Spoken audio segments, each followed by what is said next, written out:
evening, everybody. Good night, or no, good evening, I think is what you say when you say hello.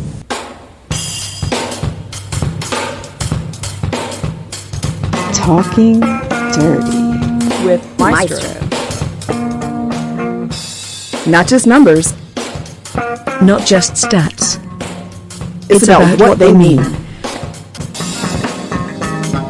I'm going to send to you the information. Talking Dirty. Hello and welcome to Talkin Dirty with you. Me. Oh, it's day one of the draft. All the conversations were awesome. Everybody's pulling for their team, excited about who their team picked, questioning who their team picked, wondering why their team picked them, hoping their team picked someone else. Those are the conversations that just makes what we do so much fun, because there's just infinite number of universes that we can go down, right? Well, I'm going to personal privilege this Talking Dirty with my team, and that's the Hawks. Maybe I give a shout out to Elava later, just because it'll be fun. But right now, I'm going to shout out to the Hawks with their pick of Zachary Rishache. I know you shouldn't do it like that, but it's just cool. Zachary Rishache. So cool. Great pick. A lot of great basketball players, of course, coming out of France for a while. We don't have to relive those stories. B-Ron will be happy because what does B-Ron keep saying it? That the European players are developing more, they're developing at a higher level, they're developing faster, and we're not getting that same development here in the States, and therefore we're seeing better players come out of the European arenas. And France is a place right now. Thank you, Greg Popovich. But the reality of Rishache coming to the Hawks is he's coming to a team that is in a bit of a turmoil. And that is because DeJounte Murray and Trae Young apparently are having a hard time living together. And if your 2 point guards can't live together, and I've been on teams that's been the case, by the way, it makes it hard for everyone else because there's no consistency with the principles, how things are run, and who gets the ball and when and where. And that is a challenge that a young player coming into a league that's going to quickly start putting bodies on him in a aggressive way, something he didn't experience in Europe. He's going to learn today. The reality for the Hawks is this is an opportunity to get your retool and reset done around a player that can give you something that you have not consistently had in a while. And that is a player that is both a defensive presence as well as an offensive threat down low. And I hope they can build on that. I really want to see my Hawks get back to being a really good team. Notice I said get back to being a really good team, right? Maestro's not crazy yet. Excited about this draft. What else do you think about the draft? Hopefully not spin out from day one. Hopefully we can talk more about stuff that's going to go down here today and day two. And let's see how the Hawks can grow from this. Let's see who they pick in the second round. I know another name that's been popping up that I will save for another time that people looking to be drafted in round 2. Should be interesting, right?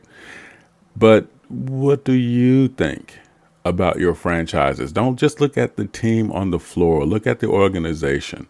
Look at their history. Look at how they've managed to do great with their picks, or maybe not so great.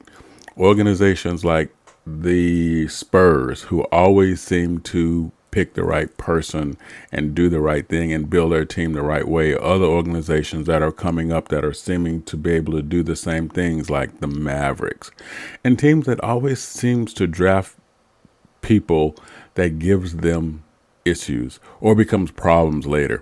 Holla at your boy.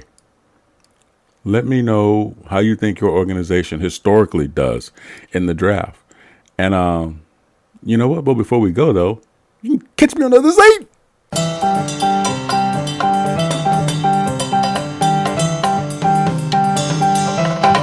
Thank you for listening to the Maestro. Want to get involved? Bring it. Drop in discord.gg/SimWorld Hoops. If you have the brain, join as a coach. If you have the game, join as a player. see the game, Be be the game. Now, back to the Maestro.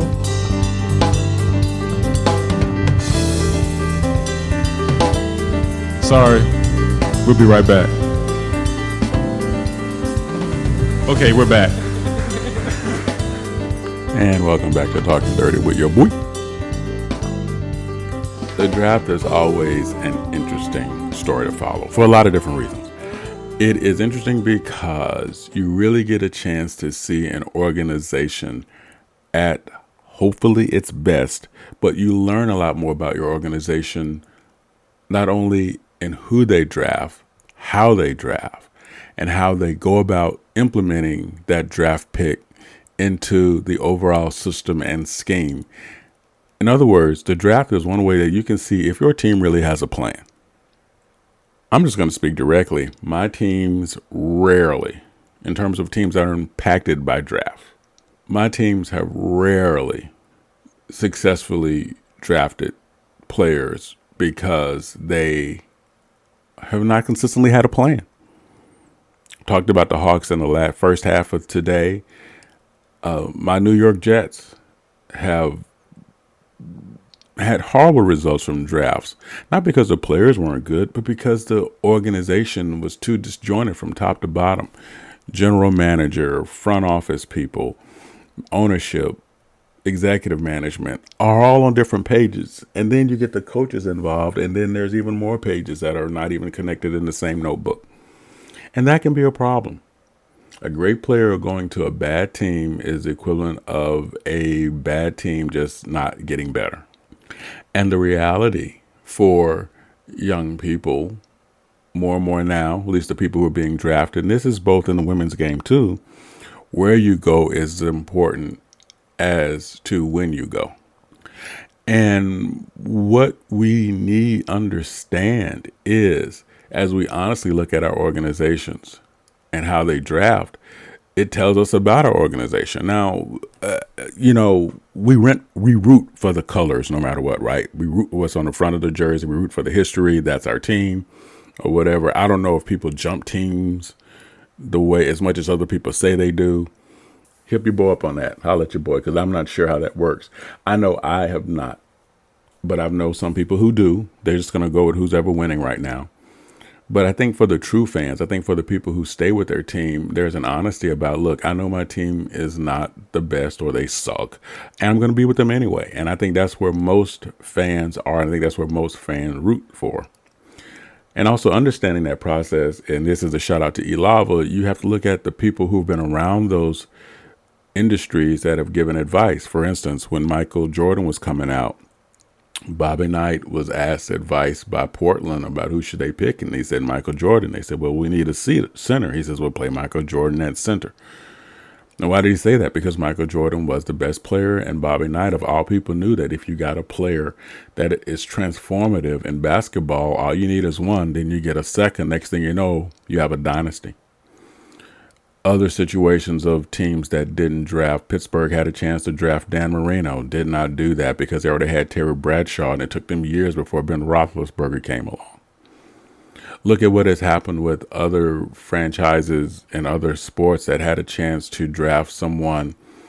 Portland, again, had a chance to get Kevin Garnett. Now, I guess, I don't know if that would have mattered or not. Marsh did a great piece on Kevin Garnett playing for so many different teams for a player that's supposed to be as significant as he is. But the question I have there with Kevin Garnett is he kind of reminds me of what Wilt Chamberlain was. Wilt Chamberlain, one of the most talented players of his day, he played on so many teams.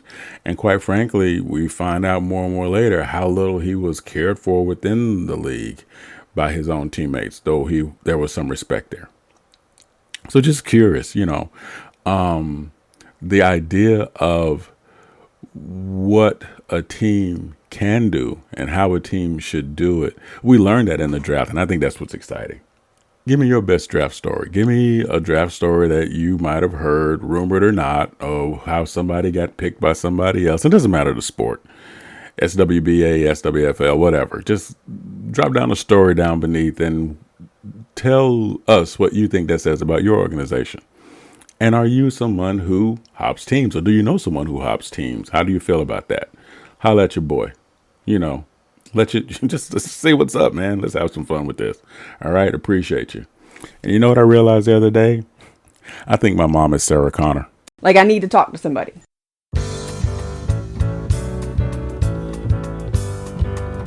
Thank you for listening to Maestro.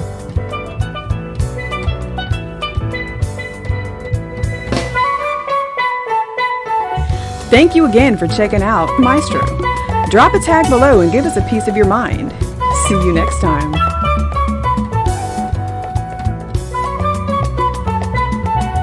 Well, thank you for your time. Have a wonderful day.